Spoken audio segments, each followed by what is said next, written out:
नमस्ते। आप जानते हैं, कभी कभी जो सबसे बड़े सवाल होते हैं ना, उनके जवाब छोटी छोटी पुरानी कहानियों में मिल जाते हैं। आज मैं आपके लिए एक ऐसी ही कहानी लाया हूं, टूटे हुए घड़े की कहानी। इसमें एक बहुत गहरा सबक छुपा है। तो चलिए मेरे साथ इस खोज पर। मैं इतना छोटा, इतना अकेला और इतना डरा हुआ क्यों महसूस करता हूँ? ये सवाल कितना जाना पहचाना सा लगता है ना। हम सब कभी ना कभी किसी ना किसी मोड़ पर ऐसा ही महसूस करते हैं। और पता है, हमारी आज की कहानी की शुरुआत भी बिल्कुल यही से होती है। तो सोचिए, एक शिष्य है जिसका मन बिल्कुल बेचैन है। उसके अंदर एक अजीब सी घबराहट है, अकेलेपन का एहसास है। और इस उलझन को सुलझाने के लिए वो जाता है अपने गुरु के पास और जाके वही सवाल पूछता है जो हम सबके मन में कभी ना कभी उठता है। अब देखिए, गुरु ने क्या किया। उन्होंने उसकी पूरी बात बड़े ध्यान से सुनी, कुछ बोले नहीं, और फिर सीधा जवाब देने के बजाय उन्होंने एक बिल्कुल अनोखा काम किया।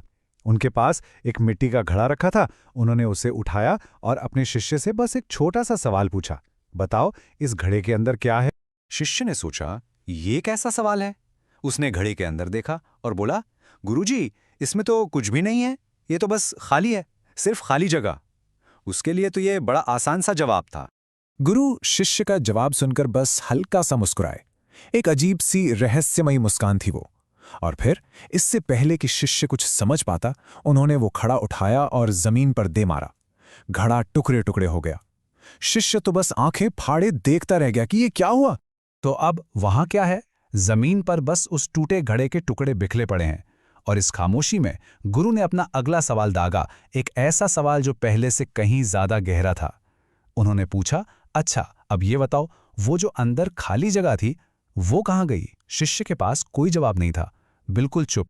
और तब उस खामोशी में गुरु ने वो राज खोला। उन्होंने समझाया, देखो, जो जगह तुम्हें घड़े के अंदर लग रही थी ना, वो असल में बाहर की इस पूरी विशाल जगह से कभी अलग थी ही नहीं। वो तो एक ही थी, हमेशा से। तो अब आप सोचिए, इसका मतलब क्या हुआ? वो घड़ा क्या था फिर? वो घड़ा बस एक धोखा था, एक इल्यूजन। उसने दीवारें खड़ी कर दी थीं जिससे लगने लगा कि अंदर की जगह अलग है और बाहर की अलग। पर सच तो ये था कि ऐसी कोई असली दीवार थी ही नहीं। ओके, तो ये तो हो गई एक पुरानी कहानी। लेकिन इसका हमसे क्या लेना देना है? आपके लिए, मेरे लिए इसका आज क्या मतलब है? ये कहानी दोस्तों सिर्फ एक कहानी नहीं है। ये एक आईने की तरह है, एक मिरर, जो हमें दिखाता है कि हम सच में कौन हैं। देखिए, ये जो हमारा शरीर है, हमारा मन है, हमारी सारी चिंताएं, परेशानियां, जो भी नाम, जो भी लेबल्स हमें दिए गए हैं, डॉक्टर, इंजीनियर, माँ बाप, हमारी सारी यादें, ये सब मिलकर वो मिट्टी का घड़ा बनाते हैं। लेकिन आप वो घड़ा नहीं हैं। आप तो वो अंदर की जगह है, वो विशाल सीमाहीन अस्तित्व, आपकी चेतना, लाइफ इटसेल्फ, वही आपका असली स्वरूप है। तो प्रॉब्लम कब शुरू होती है?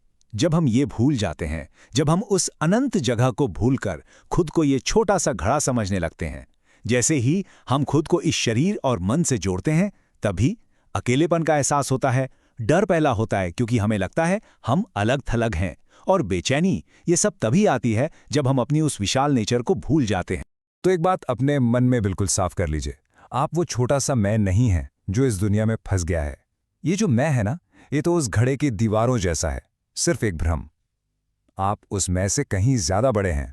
तो अब नेक्स्ट टाइम, अगली बार जब आपको लोनलीनेस फील हो, जब अकेलापन महसूस हो, तो उससे डरिए मत, उसे एक प्रॉब्लम मत समझिए, उसे एक रिमाइंडर समझिए, एक इशारा। ये अकेलापन आपको बस ये याद दिला रहा है कि आप उस घड़े में कैद नहीं हैं। आप तो वो पूरी की पूरी विशाल जगह हैं। जरा सोचिए इस बात पर, आप वो आकाश हैं, और ये सारी सोचें, सारे एहसास, ये पूरी दुनिया, ये तो बस बादलों की तरह हैं जो आपके अंदर आ रहे हैं और जा रहे हैं। तो मैं आज आपको इस एक सवाल के साथ छोड़ता हूं, अगर आप वो आकाश हैं, वो जगह है, तो आपके अंदर इस वक्त क्या आ जा रहा है? इस सवाल के साथ बस थोड़ी देर शांति से बैठिए।